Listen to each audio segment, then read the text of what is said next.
샬롬 할렐루야. 요한계시록 22장 16, 17절입니다. 나 예수는 교회들을 위하여 내 사자를 보내어 이것들을 너희에게 증언하게 하였노라. 나는 다윗의 뿌리요 자손이니 곧 광명한 새벽별이라 하시더라. 17절 성령과 신부가 말씀하시기를 오라 하시는 도다. 듣는 자도 오라 할 것이요 목마른 자도 올 것이요 또 원하는 자는 값없이 생명수를 받으라 하시더라. 아멘. 요한계시록 강의 85번째 다윗의 뿌리요 자손입니다. 지금까지 사도 요한은 주님께서 주관하시는 대로 구원의 길과 멸망의 길을 기록하였지요. 어떤 사람이 구원받을 수 있고 어찌해야 새 예루살렘에 들어갈 수 있는지, 성 밖에 버려지는 사람은 어떤 사람인지 보고 들은 대로 기록했지요. 주님께서는 요한만이 아니라 많은 사자들을 통해 교회들에게 진리를 증거하셨습니다. 때로는 천사들을 통해, 때로는 선지자들을 통해, 또 전도자들을 통해 구원의 길을 선포하셨지요. 요한계시록 22장 16절에 나는 다윗의 뿌리요 자손이니 곧 광명한 새벽별이라. 16절에 이 말씀을 선포하시는 주님에 대한 설명하십니다. 먼저 나는 다윗의 뿌리요 자손이라 하신 것은 예수님께서 육신을 입고 이 땅에 임하셨음을 강조하는 표현입니다. 예수님께서는 우리처럼 사람의 몸을 입고 이 땅에 태어나셨지요. 그래야만 구세주의 역할을 감당할 수 있기 때문입니다. 구세주의 조건은 4가지가 있습니다. 이 4가지 조건은 첫째는 사람이라야 하지요. 둘째는 아담의 후예가 아니어야 합니다. 아담의 후예는 모두가 원죄를 타고나기 때문이지요. 셋째는 힘이 있어야만 합니다. 힘이 있어야 원수 마귀 사단을 이기고 사망의 권세를 파할 수가 있습니다. 영적으로 힘은 죄가 없는 데서 나오지요. 넷째는 사랑이 있어야 합니다. 구세주가 되려면 죄인들을 대신해서 참혹한 사망의 형벌을 받아야 합니다. 엄청난 사랑이 없으면 결코 이런 고난을 대신 받을 수가 없지요. 첫 번째 조건에서 구세주는 반드시 사람이어야 한다 했습니다. 고린도전서 15장 21절에 사망이 사람으로 말미암았으니 죽은 자의 부활도 사람으로 말미암는도다. 천사나 짐승은 사람의 죄를 대속할 수가 없습니다. 사람의 죄는 영혼 육을 입은 사람만이 대속할 수가 있지요. 사람으로 태어나면 부모와 조상이 있게 됩니다. 우리 예수님께서는 동정녀 마리아의 몸에 성령으로 잉태되셨지요. 마리아는 다윗의 후손인 요셉과 정혼했기에 예수님의 육적인 계보는 다윗과 연결되어 있는 것입니다. 그런데 다윗의 계보에는 유다도 있고 야곱, 이삭, 아브라함 등 많은 조상들이 있습니다. 맨 위에는 첫사람 아담이 있고요. 그런데 왜 본문에서는 굳이 여러 사람 중에서도 다윗의 후손이라고 표현하고 계신 것일까요? 이는 다윗의 이름에 하나님께서 세우신 왕으로서의 위엄과 명예, 권세가 있기 때문입니다. 우리 주님께서는 만왕의 왕이시요 만주의 주이십니다. 육신을 입고 이 땅에 오신 예수 그리스도께 왕의 위엄과 영광이 있음을 나타내기 위해서 다윗을 거론한 것이지요. 다윗은 하나님께서 세우신 첫 번째 왕입니다. 물론 다윗 이전에도 사울 왕이 있었지만 사울은 하나님께서 원하시는 것이 아니라 백성들이 원하여 세워진 왕입니다. 이스라엘 백성들이 하나님만 의지하지 못하므로 눈에 보이는 왕을 세워달라고 구한 것이지요. 하나님께서는 왕을 세우기를 원치 않으셨지만 백성들의 뜻대로 하도록 허락하셨고 이렇게 해서 세워진 왕이 사울입니다. 이렇게 사람의 뜻 가운데 왕이 되었다 해도 사울이 하나님을 경외하고 선을 행했다면 그도 하나님의 긍휼을 입었을 것입니다. 그런데 사울은 많은 악을 행하다가 결국 하나님께 버림받고 말았지요. 왕의 영광을 스스로 저버린 것입니다. 이와 비슷한 경우로 아브라함에게는 아들 이삭을 얻기 전에 이미 이스마엘이 있었습니다. 그러나 하나님께서는 이삭만을 믿음의 씨라 하셨고 이삭을 독자라고 부르셨지요. 이스마엘은 하나님께서 주신 약속의 씨가 아니라 사람의 방법으로 얻은 아들이었기 때문입니다. 믿음으로 얻은 이삭만을 참 약속의 씨요 아브라함의 후예라고 인정하신 것이지요. 아브라함의 인생을 보면은 99세에 그 이듬해 아들을 준다라는 약속이 있죠. 99세, 그 다음에 86세 하가를 통해서 이스마엘을 낳은 때가 86세였고 그 다음에 할례, 그 이스마엘을 할례할 때가 13세, 이스마엘이 13세였더라. 그런 표현이 나옵니다. 13, 86, 99 그런 숫자들이 나옵니다. 그랬을 때 제가 그거 창세기를 지금 읽고 있는데요.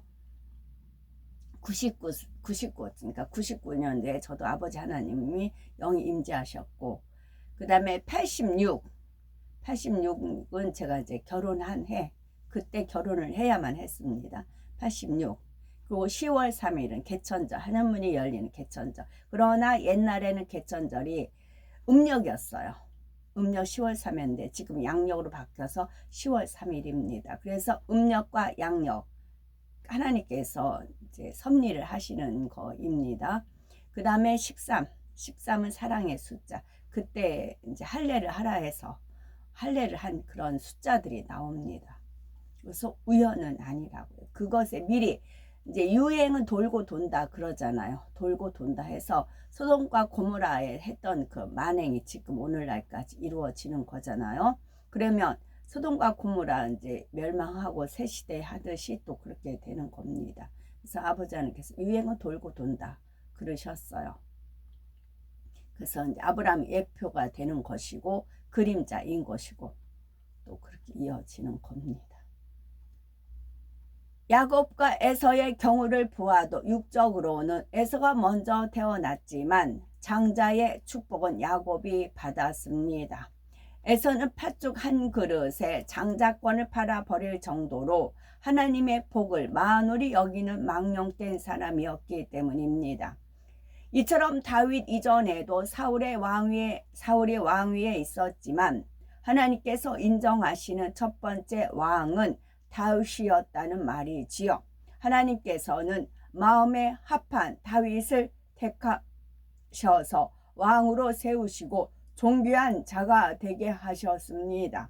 물론 다윗의 시대에는 전쟁이 있었고 나라를 안정시키기까지 많은 피 흘림이 있었지요.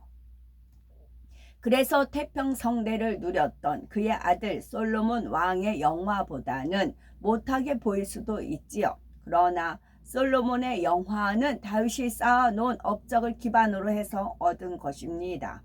또 믿음은 물론 왕으로서의 자질을 볼 때 영육간에 다윗이 더욱 뛰어났지요. 그래서 사람으로 이 땅에 오시되 왕으로 오신 예수님을 나타내기 위해 다윗의 뿌리요 자손이라 한 것입니다. 다음으로 주님은 광명한 새벽별이라 하셨습니다. 광명하다는 것은 밝고 명랑한 것, 흠과 점이 없이 깨끗한 것을 말합니다. 별은 때로는 사람을 뜻하지만 본문에서는 높은 것 혹은 왕을 뜻하지요. 별은 높은 곳에 있는 것으로서 땅에 속한 것이 아니라 하늘에 속한 것입니다. 주님은 하늘에 속한 분이요 별처럼 높은 분이시지요. 주님은 다윗의 계보를 통해서 육신을 입고 이 땅에 오셨지만 원래 땅에 속한 분이 아닙니다. 예수님께서 이 땅에 태어나실 때에는 다윗의 자손으로 태어나셨지요.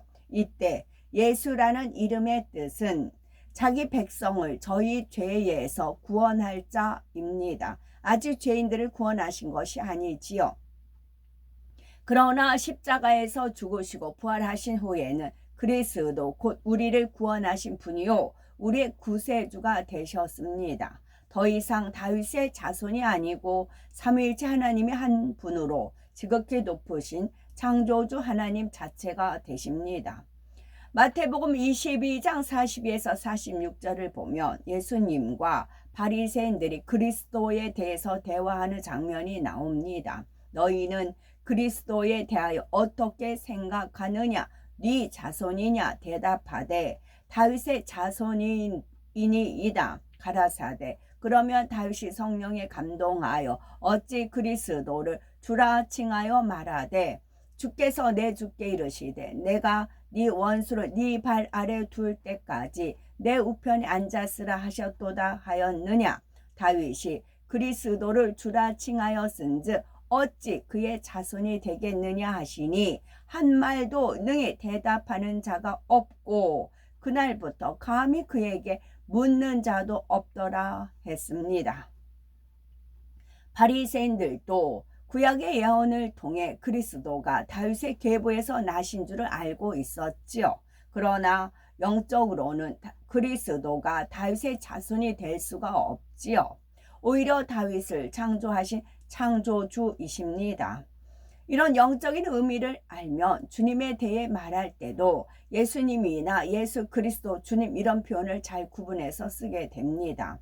구세주가 되신 주 예수님을 말할 때는 예수 그리스도, 그리스도 주님 혹은 주 예수 그리스도 이렇게 표현하지요. 기도하거나 악한 영을 물리칠 때도 주님의 이름으로 혹은 예수 그리스도의 이름으로 기도하거나 명하고요. 예수님의 이름으로 하는 것이 아닙니다. 이렇게 구별해서 사용하는 것은 우리가 구원의 영적인 원리를 정확히 알고 있다는 사실을 나타냅니다. 교회에 다니면서도 그냥 막연하게 주님을 믿으면 구원받는다 하는 정도만 알고 있는 사람들이 많지요. 그러나 우리는 그렇지 않습니다. 왜 주님께서 사람의 몸으로 이 땅에 오셔야 했는지, 왜 십자가에서 죽으셔야만 했고 어떻게 구속의 사역을 다 이루셨는지, 또 우리가 믿을 때 어떤 공의의 법에 의해 구원을 받는지 이런 것을 정확하게 알고 있지요. 이 모든 것을 알기 때문에 예수 그리스도의 이름으로 고백하며 기도하며 명합니다. 대충 막연하게 믿고 막연하게 알고 예수님의 이름으로 기도하는 것과 정확히 알고 예수 그리스도의 이름으로 기도하는 것은 그 안에 담긴 힘이 다르지요.